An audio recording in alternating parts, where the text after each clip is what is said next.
I'm John Batchelor. This is the John Batchelor Show. Chinese Communist Party, the absolute overlord of more than 1 billion people and the threat to all of Asia. Chinese Communist Party wears a suit, smiles nicely at the White House, looks like a businessman, wants to do business with you, with your neighbors, with your children. Wrong. Chinese Communist Party, document number 9, front page of the New York Times. I'm talking to you, Hong Kong. You're reading it right now as well. Document number 9 from Xi Jinping, the big boss, the overlord of the gangsters running the Beijing Chinese Communist Party. This is warning of the 7 perils. The 7 perils to the Chinese Communist Party right now. Patrick Chovanec of Silvercrest Asset Management joins me. Patrick was many years in China. He follows the Chinese economy very carefully. We'll get to the economy, but we're going to start with document number 9. Patrick, a very good evening to you. I quote from document number 9. Western forces hostile to China and dissidents within the country are still constantly infiltrating the ideological sphere. What's going on, Patrick? What is Xi Jinping so wound up about? Good evening to you. Good evening. Well, it certainly sounds like they're very defensive. I think they're very defensive about the state of the economy, and they're lapsing into, instead of being proactive about it, which a lot of people hoped that this new leadership would bring about reform both in the economic and political sphere, it seems like they're falling back on retrenching, and it's very worrisome. I mean, this is not just an isolated report. There's news that there's a crackdown on Weibo, which is the kind of China's version of Twitter, that a lot of the most popular personalities there are either being dragged into the police to being read the Riot Act or actually shut off from access, and there is a line that's coming out from the Communist Party that is very hard lined, and I think it sets a tone that is quite worrisome going forward. Not just because you and I sit here and don't like that, and it doesn't accord with our values, but I think it's also it's not the direction that China needs to go in to tackle some of the immediate challenges that it faces in its economy and in its civil society.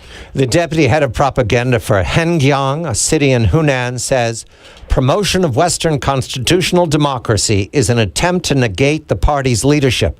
These guys sound like knockoff of Al-Qaeda. Does this mean the Chinese Communist Party says democracy is its enemy? Have they declared war on democracy here? That seems to be the dominant tone right now of the line that the new leadership is taking. I don't think that reflects everyone in the Chinese leadership. I think that actually there are a lot of would-be reformers in the Chinese government and even within the party who are probably very disheartened by this turn in rhetoric and also in action. So. I don't think that we should look at China as a monolith, but at the same time, this is definitely a worrying turn of events. I agree with you. It's not a monolith. We're talking about a percent of the big bosses here, right, Patrick? I mean, this could not reflect more than the wishes of the overlords in the Chinese Communist Party in Beijing. This is the top speaking to the bottom, correct? Well, and I think it's Xi Jinping. I mean, we all wondered what he would bring to the table and how he would view the world. It's interesting because Li Keqiang, his number 2, the guy who's supposed to be implementing, his agenda, their central banker, premier, yes. Well, he's the premier, and he actually he's been saying a lot of very reformist things over the past few months, and it encouraged a lot of people to think that China was going to head in a more market-oriented, more perhaps even use the word democracy in a very cautious way, but more towards political reform, recognizing that Chinese society's changed dramatically, and the Chinese system of government needs to change with that. But this is coming from Xi Jinping, and it's setting a very, very different tone than the things that we've heard from Li Keqiang. Let's look at some other metrics to see if there's a narrative here that's developing. Patrick sent me an item today. 27% of new properties in London were bought by Chinese nationals in the past year. Translate that, Patrick. What does that tell you? Well, there's a couple things going on. The first is that we've seen outflows of money from China, wealthy people who are nervous about the political situation. They're nervous that perhaps they would be targeted as successful. In fact, one of the you mentioned the 7 problems that were identified in this document, ranging from freedom of the press to civil society to citizens' rights. One of them was the capitalist class. And you've got members of the capitalist class, some of them actually members of the party, who are a bit nervous about where the winds may blow, and they want to put money offshore somewhere where it's safe.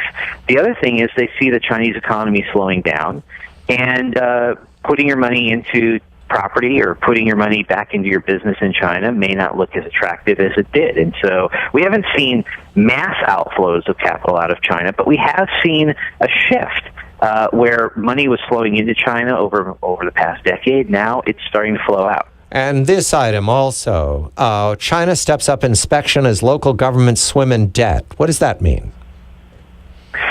Well, it's interesting because, Xi Jinping may be identifying the 7 great problems with China as being, democracy. But there was a survey of economists recently, Chinese economists, and about 70% of them said that the number one threat, the number one problem that China has is local government debt, that local governments have splurged over the past several years, building all kinds of infrastructure, some of it needed, some of it, a lot of it not, and with no means of paying for it. And that bad debt has been rolled over in the system.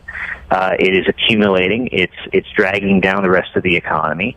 And even though the Chinese government is saying that this is not a problem, it clearly is a problem, and it actually led to the credit seize up that we talked about back in June. That really put a lot of people, had a lot of people grab their attention and focused it on the difficulties that the Chinese economy is encountering these days. Patrick Chovanec of Silvercrest Asset Management. The People's Daily argues constitutionalism belongs only to capitalism. Constitutionalism is a weapon for information and psychological warfare used by the magnates of American monopoly capitalism and their proxies in China. Exactly, gentlemen. Democracy. Gonna get you. I'm John Batchelor.